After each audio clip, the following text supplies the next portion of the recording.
I would say to the average liberal who is out there, the old school liberal that I think Sam believes he still is, what you are about to do is now vote for Kamala Harris, the most illiberal person on the planet. You are going to vote for someone that is for censorship. You are going to vote for the person who wanted vax mandates. I thought individual autonomy and bodily autonomy was a liberal principle. You are going to vote for the people who are going to, who have opened up our borders and let millions and millions of people into this country. You are going to vote for someone who is at the epicenter of all of the woke stuff you purport to be against. So you're voting for someone who is for chopping off kids' genitals. You are voting for someone who fundamentally now leads a party that is anti-American, doesn't think this place is good, that is for identity politics. You are voting for someone that has destroyed the city that you live in, Los Angeles. And you're doing all that in the name of liberalism because you don't like Donald Trump,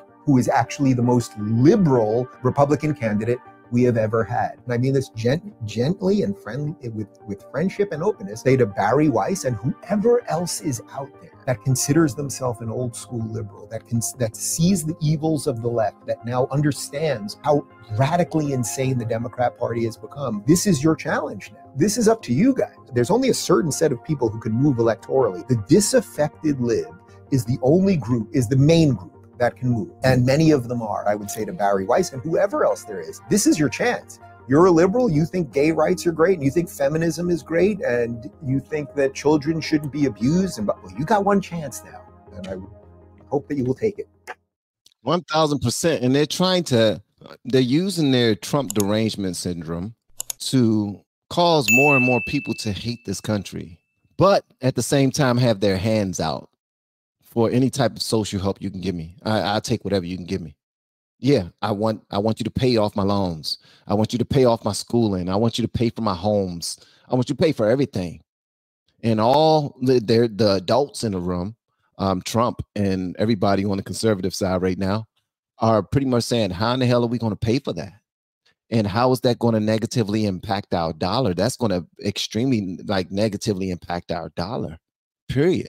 We have been teaching people how to grow online. It's been absolutely amazing. We have 3 people who have been able to reach monetization in less than 30 days. Growing YouTube channels, some from 0 people. We have one guy who had 2 subscribers before he started working with me. He started helping him. His views went up 4.8 million%. We're super excited. If anybody ever want to grow on YouTube, you reach out to me with the word coach.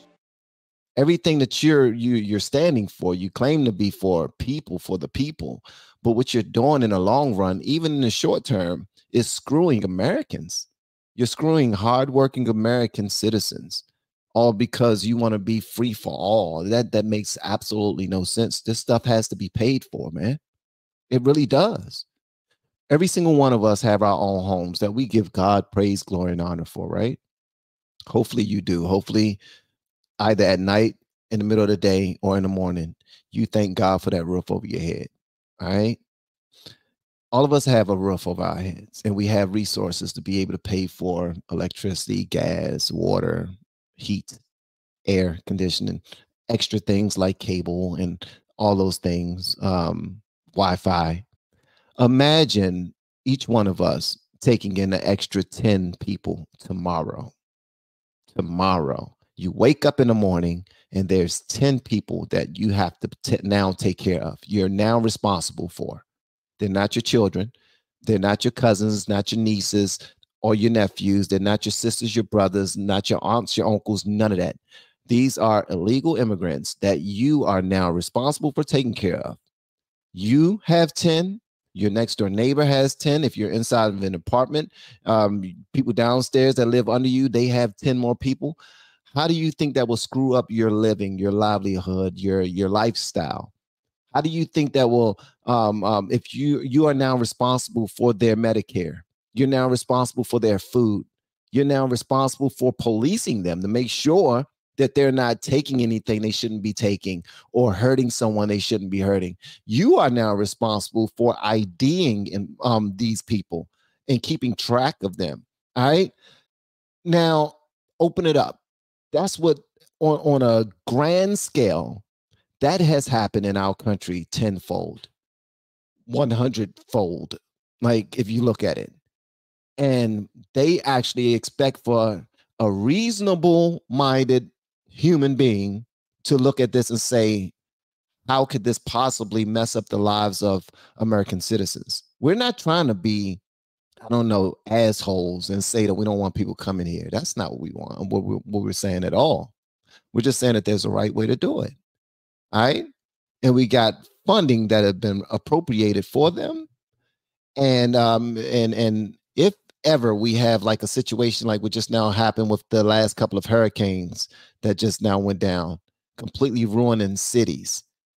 If we have anybody like Mayorkas saying that we don't have the funding to be able to take care of American citizens, but in the same breath, we have just now taken care of tens of millions of illegal immigrants who have free housing, free clothing, free Medicare. They have a card, some type of card for payment with, like, I'm hearing that some people had thousands of dollars on their cards to go to the store and buy food and buy clothes. I mean, buy phones and buy whatever they want.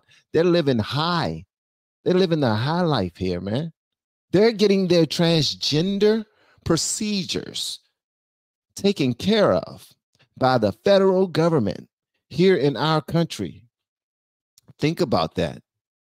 Think about that, man. We're being royally screwed.